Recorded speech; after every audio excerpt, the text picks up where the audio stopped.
The war between Ukraine and Russia is now into its second month. Ukrainian fighters who've been fighting inside of the shattered city of Mariupol were offered an ultimatum by the Russian military: surrender or die. To discuss this in more detail, what's happening in Ukraine, along with other big stories from around the world, is our foreign affairs expert, Lisa Daftari, joining us once again from Los Angeles. Lisa, this resistance or group of Ukrainian fighters in Mariupol are fighting to protect a strategically vital port. Yes, and these are the glimmers of hope that we get through these stories of Ukrainian fighters not willing to back down, not willing to surrender, regardless of what's going on, and how harshly the Russians come through. They have maintained their dignity and been able to continue fighting. But the sad part is that they ultimately do have to surrender, and they ultimately are outnumbered and outmaneuvered, and they don't have the means, the manpower, the strategy, or the know-how to fight off a large army like the Russians. And so we have stories like this. They give us some hope, and they give us a perspective as to the resilience or the national pride that the Ukrainians have. But ultimately, these aren't the happy ending stories that we hope to hear. Now, a Ukrainian mayor over the weekend says the remains of chemical weapons were found after Russian troops withdrew from the northern Sumy region of Ukraine. The weapons were classified as a nerve agent, and according to the Centers for Disease Control in the United States, some of the most toxic around. Yeah, it's interesting because one of the markers we have been waiting for here is to, see if chemical weapons were in fact used or not. This is almost like the red line that was drawn by the Obama administration regarding Syria, and now we have the Biden administration giving the same kind of warning as to, don't use chemical weapons or else. And now, so day in and day out, we're waiting to see if chemical weapons were in fact used, and the Ukrainians know this. So we have not verified whether or not chemical weapons have been used, but according to this mayor, that this is what was left behind, and as you said, the CDC opined as well as to what was left behind. If in fact this is true, it was this nerve agent that was used. What will happen if Russia does use chemical weapons? And that's really the question. What recourse does the global community in the United States, who's leading the charge, have if Russia does in fact resort to chemical or even, God forbid, nuclear weapons in this case? We've been watching as, Russia has the, I would say, upper hand, only because we're only reacting to what they're acting, and being in this reactive position doesn't leave us much recourse in terms of punitive measures. We've had the sanctions against Russia, we've had the verbal threats against Russia, but nothing has really stopped them in their tracks. They continue to move on, and as we're seeing day by day, there's more escalation in this fight. If it is proven, like you said, Lisa, you can maybe just add that to continued war crimes against Russia and the Vladimir Putin regime. Now, so many refugees are fleeing the war in Ukraine. The United Nations now says close to 5 million have fled the conflict. A number of Eastern European leaders are calling on the European Union to immediately grant Ukraine an EU candidate country status. What's so significant about that? Right. They have just filled out their paperwork to be considered for EU status. And, the European nations feel as though, well, we can't include them in NATO because that's a no-no. That will be the most, that will heighten and escalate things to a place that we don't want to, because that's the Achilles heel of the Russian government, is to have Ukraine join NATO. So the only protective measure that the European nations can give Ukraine without upsetting or further upsetting the Russians would be to include them in the EU. And that will, at least bring them into the community of nations economically, militarily, and otherwise.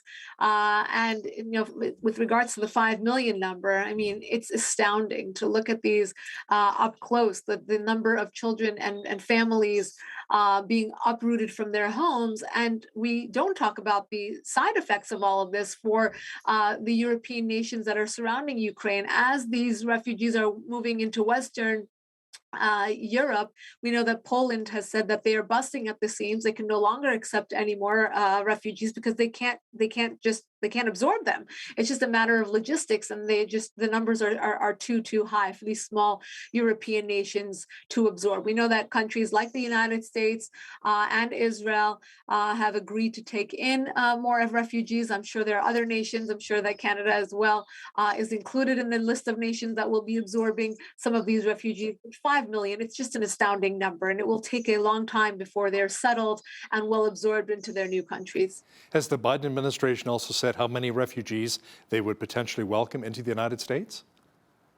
More recently, they have said that they'll take another 100,000. Now, if you take these numbers and you compare them to the millions that have already come through the southern border here in the United States from Latin America without being vetted, the number of terrorist elements and other nefarious elements that have come through our southern border without any vetting. Again, I keep reiterating, no vetting, no COVID testing, nothing. But if you want to fly in from Canada, if you take a short trip from, the United States into Canada for a nice short holiday, you need a COVID test to come back in. But from the southern border, we have absorbed, I think, up to 3 million in the past year. It's a bit over that number. So, when you put that next to the 100,000 that we've pledged to take in, and I'm not advocating for taking in more and more immigrants if we can't properly absorb them.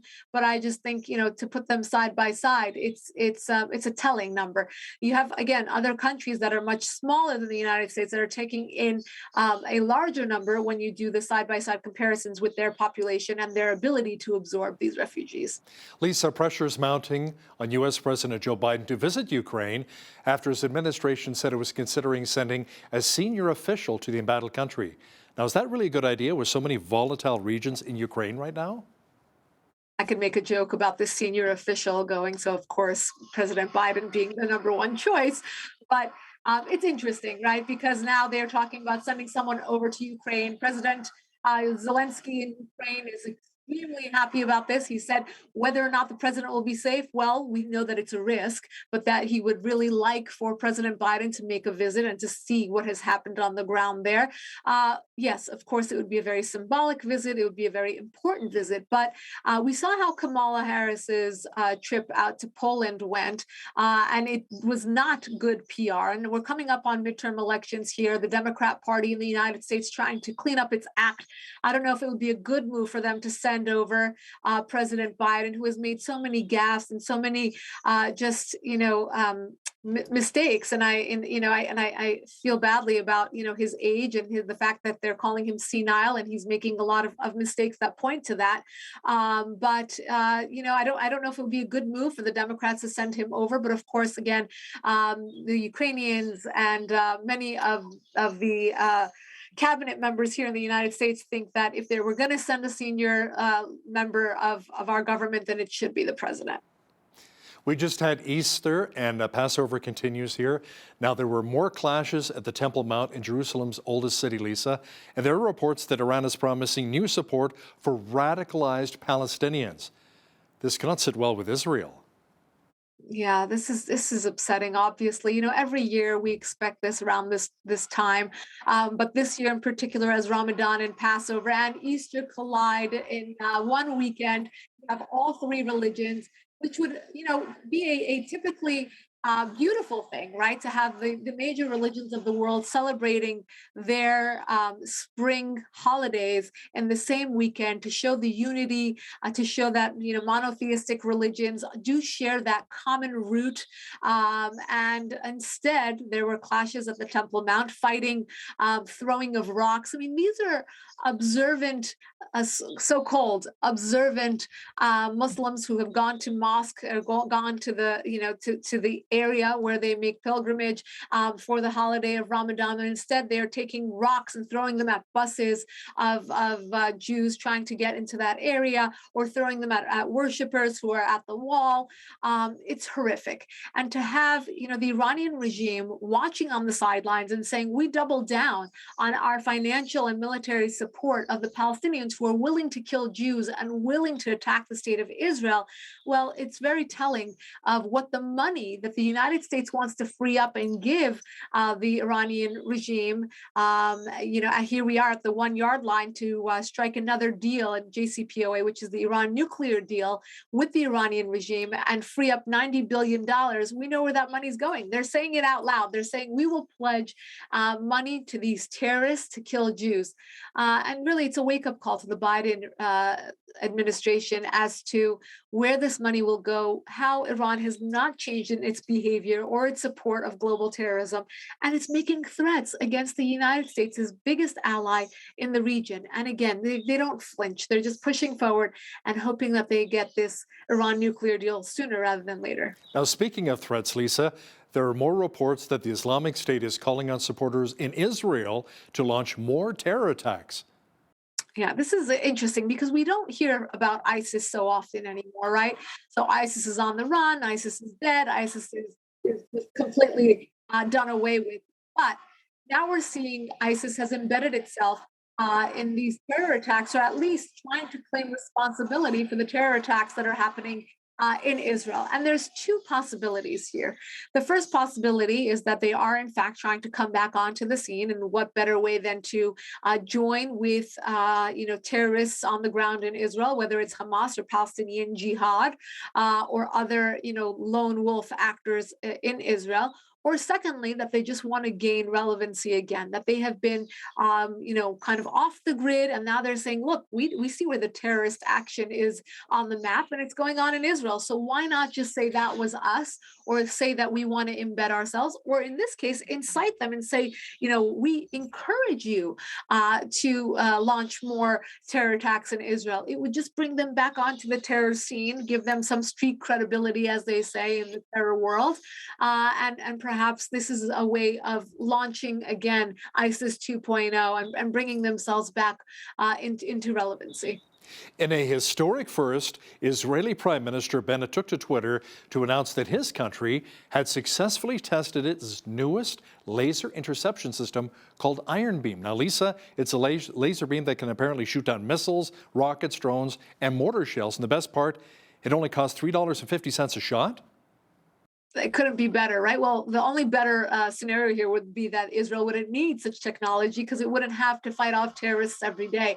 But they do, and that's a day in the life over in Israel. And this is a new technology that the Israeli government has been testing for a while now. But Naftali Bennett, Prime Minister, announced this on Twitter. But the Iron Beam will work together with technology like the Iron Dome to fight off smaller projectiles that are coming in, as you said, like mortar shells and drones and things like that. And as you said, it only costs $3.50 a shot. So it's an easy way to fight off smaller threats. And they've already used it to test out shooting away a drone and has successfully passed its test. So they're very excited to announce this new technology, and kudos to the Israelis who work day in and day out to come up with this kind of technology to fight off these very evil threats that it faces daily. And so affordably at $3.50 a shot. Wow. Lisa, North Korea said the country test-fired a new type tactical guided weapon system to enhance its capabilities to effectively operate tactical nuclear weapons. Pyongyang says it's part of a 5-year defense plan to bolster up its war deterrent. War with whom? Us here in the West? Yeah, it's scary to watch what North Koreans are doing almost weekly now, making these missile tests and announcing them very, very publicly and very proudly. It tells you a lot about global leadership when you have these kinds of rogue regimes coming out so brazenly, making kinds of announcements and thumping their chests and saying, "Look, we're here and we're testing our missiles and we have strategy." But we didn't hear this kind of talk when Donald Trump was in office. Instead, we had, they became pen pals, and we talked about the next meeting and the next meeting and the next meeting. That's when North Korea would come into the headlines. But now with President Biden in office, there is a palpable change in foreign policy. And you hear these countries like Russia doing what it's doing, like Iran making claims that they will take out Israel, like North Korea testing its missiles every day. So there is a truth to a strong leadership in the West leading to a stronger, more secure global environment. And that's exactly what we're seeing, weak foreign policy coming from the White House and therefore trickling out and seeing the biggest of our enemies and the biggest rogue states making these kinds of threats against us. Now, Lisa, a little historical fact for April of the 18th. It was on this day in 1980 that Zimbabwe declared its independence from the United Kingdom. Yes, if you sign up for the daily top 10 from the Foreign Desk, you will get daily this day in history. And in fact, this was the day that Zimbabwe claimed its independence. And we have had a statement from the State Department just a few hours ago. I got the alert on my phone. Happy Independence Day for Zimbabwe. And it's important, Hal, and I'm very happy you bring this up to celebrate various Independence Days around the world where nations like Zimbabwe and others gained their independence from imperial states like the UK. And we wish them a happy Independence Day. Absolutely. Our foreign affairs expert, Lisa Daftari, thanks so much for joining us once again from Los Angeles. My pleasure.